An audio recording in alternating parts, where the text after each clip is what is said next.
नमस्कार। स्वागत है आप सभी का अपने YouTube चैनल नॉलेज रेन में। हम हल कर रहे हैं एडग्रेड अभ्यास पुस्तिका को विज्ञान विषय कक्षा 7वीं। अध्याय 7 जंतुओं और पादप में परिवहन। इसमें सबसे पहले हमें देखना है ये चित्र। इस चित्र में हमें इन बॉक्स में इनके नाम लिखने थे, इस हृदय के पार्ट्स के नाम लिखने थे। सबसे पहले हम देखते हैं यह क्या है। यह है फुफ्फुस धमनी। यह क्या है? तो यह है दाया आलिंद। यह क्या है? यह है महाशिरा। यह है महाधमनी। फिर आता है फुफ्फुस शिरा। फिर है बाया आलिंद। फिर कक्षी के बीच का विभाजन द्वार और बाया निलय। इस तरीके से ये हमने देख लिया। उसके बाद सबसे नीचे है दाया निलय। अब हम देख रहे हैं वस्तुनिष्ठ प्रश्न। तो इसमें सबसे पहला प्रश्न है, निम्नलिखित में कौन सा कथन पौधों में जाइलम की भूमिका का सबसे अच्छा वर्णन करता है? तो ऑप्शन ए शर्करा और कार्बनिक पदार्थों का परिवहन। ऑप्शन बी जड़ों से पत्तियों तक पानी और खनिजों का परिवहन। ऑप्शन सी पत्तियों से अन्य भागों तक निर्मित भोजन का परिवहन। या ऑप्शन डी पत्तियों में गैस विनिमय की सुविधा। इसका सही उत्तर है ऑप्शन बी जड़ों से पत्तियों तक पानी और खनिजों का परिवहन। इसके बाद दूसरा प्रश्न है, रक्त में ऑक्सीजन का परिवहन मुख्य रूप से कैसे होता है? ऑप्शन ए लाल रक्त कोशिकाओं के साथ संयुक्त होने से। ऑप्शन बी प्लाज्मा में घुला हुआ होने से। ऑप्शन सी सफ़ेद कोशिकाओं के साथ संयुक्त रूप से। या ऑप्शन डी प्लेटलेट के साथ अंदर ले जाने से। इसका सही उत्तर है ऑप्शन ए लाल रक्त कोशिकाओं के साथ संयुक्त होने से। अब हम देख रहे हैं प्रश्न नंबर 3, पौधों और जंतुओं में परिवहन प्रणालियों के बीच क्या समानता मौजूद है? ऑप्शन ए दोनों परिवहन के लिए हीमोग्लोबिन का उपयोग करते हैं। ऑप्शन बी दोनों प्रणालियों में एक बंद लूप परिसंचरण शामिल होता है। ऑप्शन सी दोनों परिवहनों के लिए विशेष वाहिकाओं पर निर्भर होते हैं। या ऑप्शन डी दोनों पदार्थों को स्थानांतरित करने के लिए एक पंप जैसे अंग का उपयोग करते हैं। इसका सही आंसर है ऑप्शन ए दोनों परिवहन के लिए हीमोग्लोबिन का उपयोग करते हैं। प्रश्न नंबर 4 है, पौधों में जड़ों से पत्तियों तक पानी के परिवहन के लिए कौन सी प्रक्रिया उत्तरदायी है? ऑप्शन ए सक्रिय परिवहन। ऑप्शन बी उत्सर्जन। ऑप्शन सी वाष्पोत्सर्जन। ऑप्शन सी केशिका क्रिया। इसका सही आंसर है ऑप्शन सी वाष्पोत्सर्जन। 5वां प्रश्न है, जैसा कि हम जानते हैं कि धमनी सदैव ऑक्सीजन समृद्ध रक्त का परिवहन करती है तथा शिरा अशुद्ध रक्त को हृदय तक ले जाती है, तो बताइए कि फुफ्फुस धमनी के संबंध में निम्न में से सही कथन क्या है? यह ऑक्सीजन समृद्ध रक्त को फेफड़ों से हृदय में ले जाती है। ऑप्शन बी यह कार्बन डाइऑक्साइड समृद्ध रक्त को फेफड़ों तक ले जाती है। ऑप्शन सी विकल्प ए तथा बी दोनों सही हैं। या ऑप्शन डी यह ऑक्सीजन एवं कार्बन डाइऑक्साइड दोनों से समृद्ध रक्त का परिवहन करती हैं। इसका सही आंसर है ऑप्शन सी विकल्प ए तथा बी दोनों सही हैं। इसमें ऑप्शन सी आएगा। अब हम देख रहे हैं प्रश्न नंबर 1.2 रिक्त स्थानों की पूर्ति कीजिए।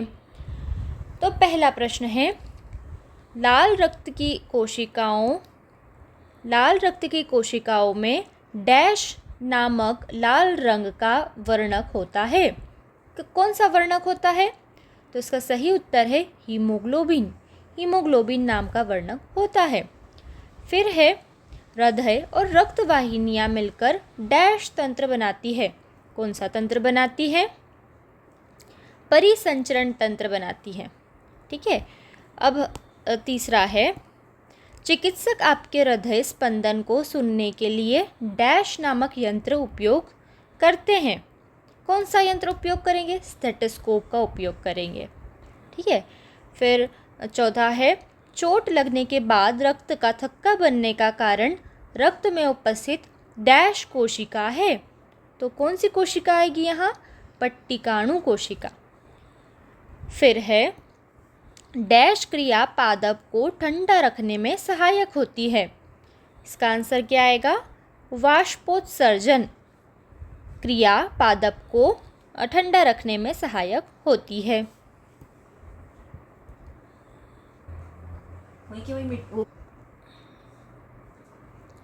आगे हम देखते हैं अति लघुत्तरीय प्रश्न। अब इसमें है प्रश्न नंबर 2, रक्त किस प्रकार पाचन क्रिया में सहायक है, समझाइए। तो इसका उत्तर होगा, रक्त पाचित भोजन को छोटी आंत से शरीर के अन्य हिस्सों तक ले जाता है। ये इसका सही उत्तर है। फिर प्रश्न पूछता है कि क्या कारण है कि शिराएं रक्त को केवल हृदय की ओर ही परिवहित होने देती हैं? इसका सही आंसर है, शिराओं में ऐसे वाल्व मौजूद होते हैं जो रक्त को केवल हृदय की ओर ही परिवहित होने देते हैं।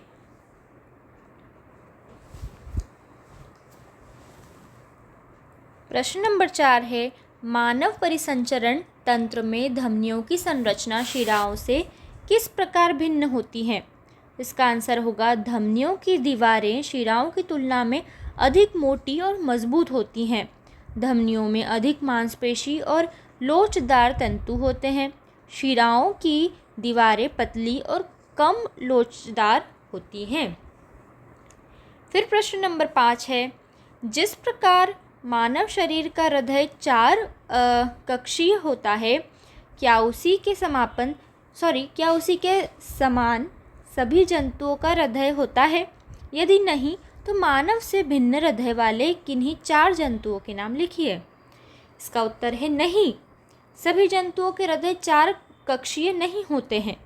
ऐसे जंतु जिनके हृदय 4 कक्षीय नहीं हैं, उनके नाम मछली, कछुआ, सांप, मेंढक हैं।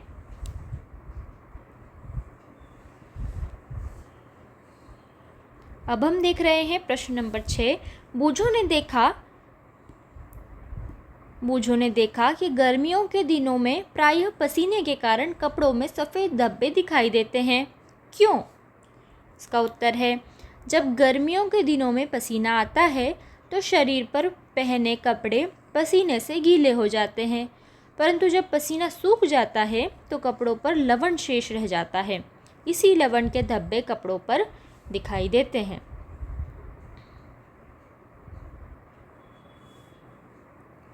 अब है लघु उत्तरीय प्रश्न। प्रश्न नंबर 7 है, रक्त का लाल रंग जिस वर्ण की उपस्थिति के कारण होता है उसका नाम लिखिए। इस वर्ण की कमी मानव शरीर को कैसे प्रभावित करती है? इसका उत्तर होगा, रक्त का लाल रंग होता है क्योंकि इसमें लाल रंग का प्रोटीन हीमोग्लोबिन पाया जाता है। हीमोग्लोबिन की कमी से थकान, कमजोरी, सिर दर्द, सांस फूलना आदि बहुत सारी समस्याएं होती हैं। प्रश्न नंबर 8 है, स्पंज और हाइड्रा में परिसंचरण तंत्र नहीं होता है तो भी वह भोजन और ऑक्सीजन का परिवहन कैसे करते हैं? इसका उत्तर होगा, स्पंज और हाइड्रा जैसे जीवों में भोजन और ऑक्सीजन का परिवहन पानी के जरिए होता है।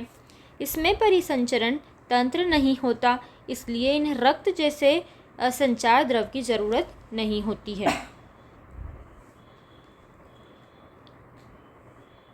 अब है प्रश्न नंबर 9, मानव शरीर में उत्सर्जन की क्रिया न हो तो क्या होगा? मानव शरीर में उत्सर्जन की प्रक्रिया न होने पर अपशिष्ट पदार्थ शरीर में जमा हो जाते हैं और शरीर पर बुरा असर पड़ता है। इन अपशिष्ट पदार्थों से थकान, भ्रम, बेहोशी और मौत जैसी समस्याएं हो सकती हैं। इसलिए शरीर से अपशिष्ट पदार्थों को बाहर निकालना बहुत ज़रूरी होता है। फिर प्रश्न नंबर 10 है, जंतुओं में परिसंचरण तंत्र में पाए जाने वाली धमनियाँ पौधों में पाए जाने वाले फ्लोएम से किस प्रकार समान है, समझाइए। इसका उत्तर होगा जंतुओं में धमनियाँ रक्त पहुँचाती हैं और पौधों में फ्लोएम आवश्यक तत्वों का परिसंचरण करता है। इस तरह परिसंचरण तंत्र के रूप में यह दोनों समानता बताते हैं। अब हम देख रहे हैं प्रश्न नंबर 11। उपरोक्त दिए गए पौधों में से किस पौधे में वाष्पोत्सर्जन की क्रिया तीव्र गति से होती होगी और क्यों? इसका उत्तर है, इसमें दोनों चित्रों को देखना है, ए को भी और बी को भी। ठीक है, चित्र बी में पत्ती युक्त पौधा है। ठीक है, इसमें पत्तियां हैं, तो ये पत्ती युक्त पौधा है, अतः इसमें वाष्पोत्सर्जन की क्रिया अधिक तेजी से होगी। और चित्र ए में जो पौधा है उसमें पत्तियां कांटों के रूपांतरित होती हैं। इसमें जो पत्तियां हैं ये कांटों के जरिए रूपांतरित हो रही हैं, अतः वाष्पोत्सर्जन की क्रिया कम होती है। ठीक है, प्रश्न नंबर 12 है, मानव उत्सर्जन तंत्र की कार्यप्रणाली को चित्र सहित समझाइए। तो अगर हम उसको दर्शाने जाएंगे चित्र सहित तो वो कुछ इस तरीके से उसका चित्र बनेगा। यह चित्र हमें बनाना है। इसमें जो सबसे ऊपर ये दिख रहा है इसे हम कहेंगे वृक्क। उसके बाद ये जो ट्यूब है, इस ट्यूब को हम क्या बोलेंगे, मूत्रवाहिनी। उसके बाद ये जो दिख रहा है इसको हम क्या कहेंगे, मूत्राशय। और ये अंत में ये जो है ये मूत्र मार्ग है और आखिरी में मूत्र रंध्र। ठीक है, इस तरह से हम चित्र बना करके इसे समझाएंगे।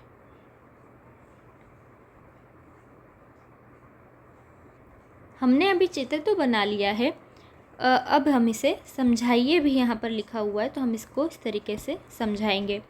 मानव का उत्सर्जन अंग वृक्क है जो संख्या में 2 होते हैं। वो 2 वृक्क थे ना वहाँ पर। इनमें अशुद्ध रक्त आता है जो छानकर शुद्ध होता है और व्यर्थ पदार्थ मूत्र के रूप में मूत्राशय में इकट्ठा होता है।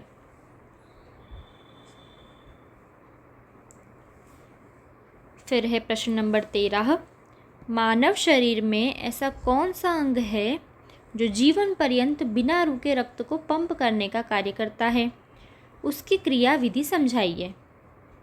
इसका उत्तर होगा हृदय एक ऐसा अंग है जो बिना रुके रक्त को पंप करने का कार्य करता है।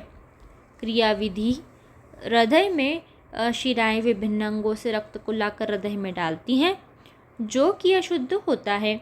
अब हृदय से रक्त फेफड़ों में जाता है जहाँ पर वह शुद्ध हो जाता है और फेफड़ों से हृदय में पुनः रक्त आता है और इसे धमनियों द्वारा शरीर के विभिन्न भागों में पहुँचा दिया जाता है। ठीक है, इस तरह से हम इसका उत्तर लिखेंगे। अब हम देखेंगे प्रश्न नंबर 14। यदि फ्लोएम अवरुद्ध या क्षतिग्रस्त हो तो पौधे की वृद्धि और विकास पर संभावित परिणामों पर चर्चा करें और लिखें। फ्लोएम का कार्य पोषक तत्व को पौधे के विभिन्न भागों तक पहुंचाना है। यदि फ्लोएम अवरुद्ध होता है तो पोषक तत्वों की कमी से पौधा सामान्य वृद्धि नहीं करेगा। ठीक है, इस तरह से हम इसका उत्तर लिखेंगे। फिर ब है, इसमें जाइलम क्या है, जाइलम क्या है और यह पौधों की वृद्धि तथा विकास में किस प्रकार सहायक है, चर्चा करें एवं लिखें। तो जाइलम एक जल को संवहन करने वाला ऊतक है जो पौधों के विभिन्न भागों में जल को पहुंचाता है। प्रश्न नंबर 15 है, परिसंचरण तंत्र की व्यवस्था का सचित्र वर्णन करें। हमें परिसंचरण तंत्र की व्यवस्था का सचित्र वर्णन करने के लिए कहा है।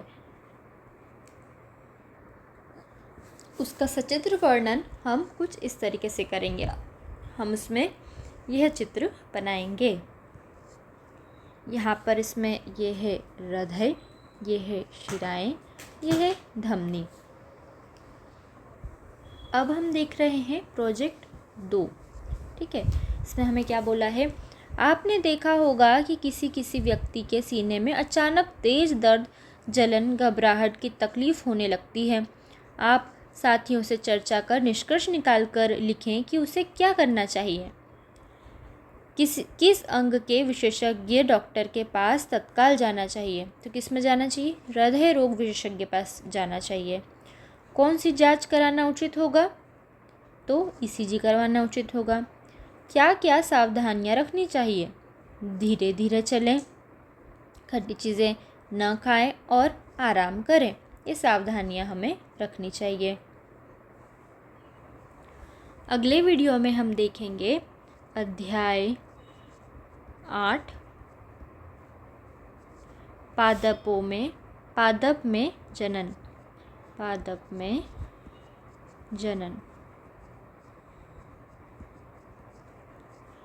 अगर आपको वीडियोस पसंद आ रहे हैं तो वीडियोस को लाइक कीजिए, शेयर कीजिए और चैनल को सब्सक्राइब कीजिए। Thank you.